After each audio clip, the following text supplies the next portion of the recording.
A very good morning to all.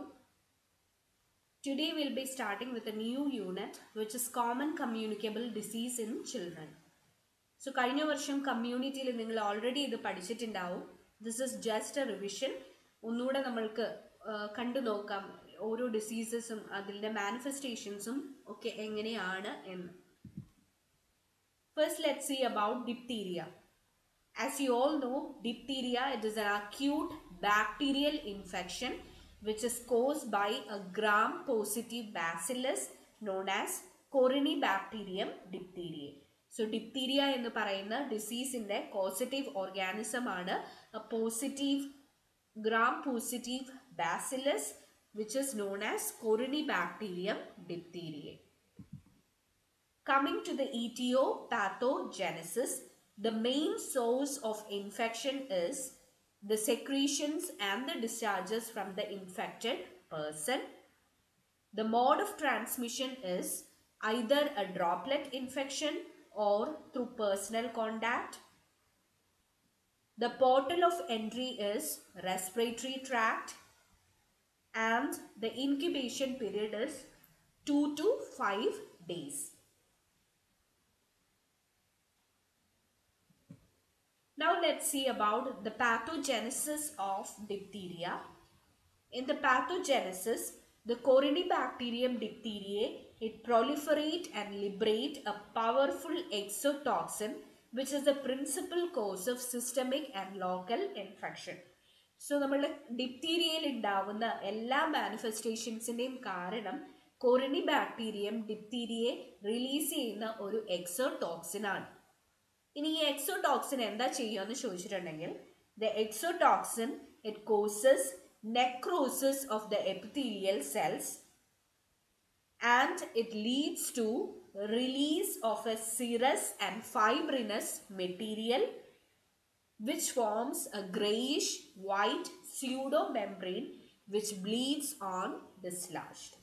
So നമ്മുടെ exotoxin epithelial സെൽസിനെയാണ് ബാധിക്കുന്നത്. എപ്പിത്തീലിയൽ സെൽസിൽ ഇത് നെക്രോസിസ് ഉണ്ടാക്കും. എന്നിട്ട് അവിടെ നിന്നും ഒരു cirrus and fibrinous material release ചെയ്യും. ഇത് ആ ഒരു ലോക്കൽ ലീഷന്റെ മേളിൽ ഒരു ഗ്രേയിഷ് വൈറ്റ് സ്യൂഡോ മെംബ്രെയിൻ ഉണ്ടാക്കും. ഈ സ്യൂഡോ മെംബ്രെയിൻ ഏതെങ്കിലും കാരണവശാൽ ഡിസ്ലോജ്ഡ് ആയി പോയിട്ടുണ്ടെങ്കിൽ അവിടെ നിന്നും കണ്ടമാതിരി ബ്ലീഡിംഗ് ഉണ്ടാവും.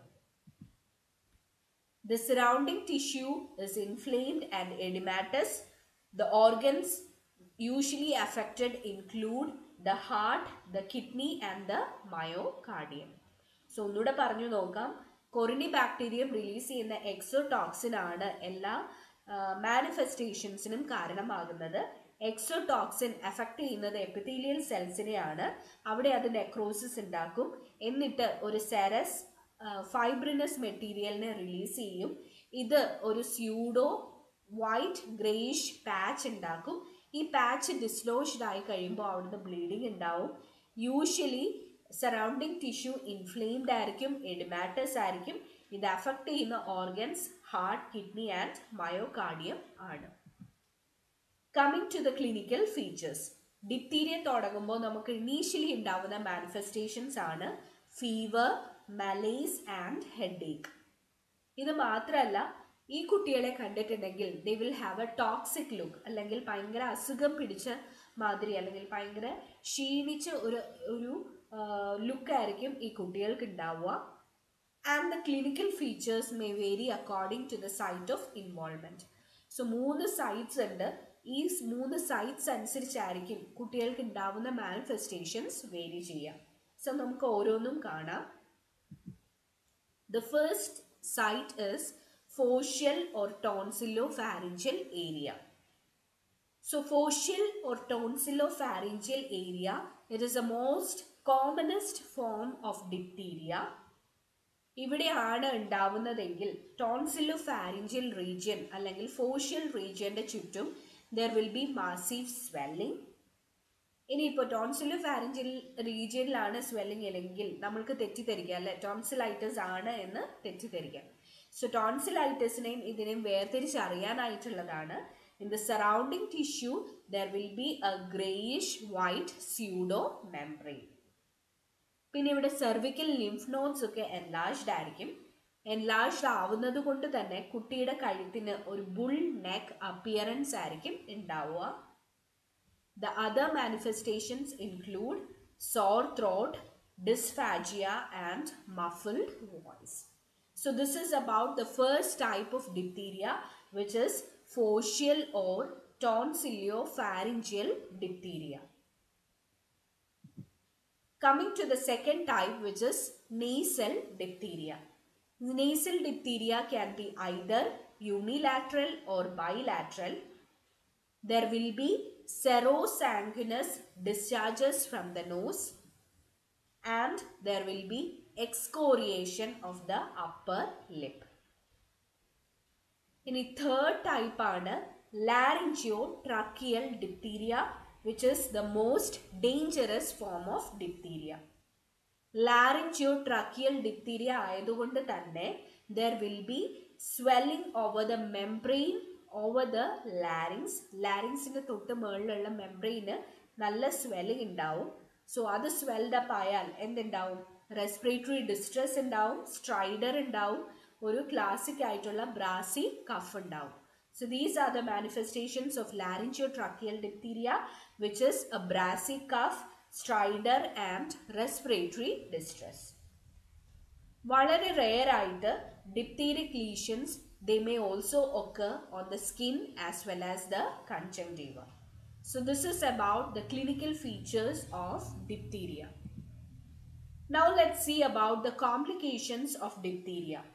The commonest complication of diphtheria is respiratory failure, which occurs due to occlusion of the airways by the membrane. So diphtheric lesion ഉണ്ടാക്കുന്ന pseudo membrane എയർവേസിനെ ഒബ്സ്ട്രക്ട് ചെയ്ത് ഉണ്ടാവുന്ന റെസ്പിറേറ്ററി ഫെയിലിയർ ആണ് most commonest complication of diphtheria. There can be myocarditis if the heart is involve. This occurs by second week of illness and can lead to symptoms like congestive cardiac failure, arrhythmias and sudden death. So this happens with myocarditis. Myocarditis usually ഉണ്ടാവുന്നത് second week of illnessലാണ് and the symptoms can be congestive heart failure, arrhythmias and sudden death.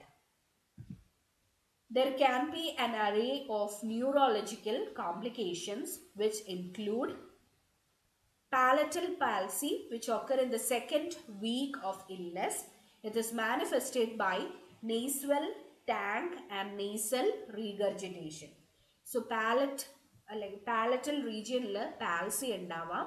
ഇതുമൂലം ഒരു nasal twangും അതുപോലെ തന്നെ nasal regurgitationും ഉണ്ടാവാനുള്ള സാധ്യതയുണ്ട്. മൂക്കി കൂടെ സംസാരിക്കുന്നത് പോലെയായിരിക്കും കുട്ടികൾ ഈ palatal palsy ഉണ്ടാവുമ്പോൾ തോന്നുക നമുക്ക്. Then there can be ocular palsy. Ocular palsy usually occurs within the third week of illness. If there is ocular palsy, the symptoms can be loss of accommodation and this is manifested by visual blurring and inability to read. The next neurological complication is generalized polyneuritis, which usually occurs between 3rd to 6th week of illness. So ഇതുവരെ പറഞ്ഞ neurological complications palatal palsy, ocular palsy and generalized polyneuritis. And lastly, there can be renal complications also. If there is renal complication, it may result in oliguria and proteinuria. Coming to the diagnosis of diphtheria, it is done through Albert stain of a swab which is obtained from oropharynx and larynx. So, ഒന്നെങ്കിൽ oropharynx അല്ലെങ്കിൽ laryngeal regionിൽ നിന്നും obtain ചെയ്യുന്ന ഒരു swab Albert stain ഉപയോഗിച്ച് culture ചെയ്തിട്ടാണ് ഈ ഒരു particular ഡിസീസിനെ കണ്ടുപിടിക്കുന്നത്.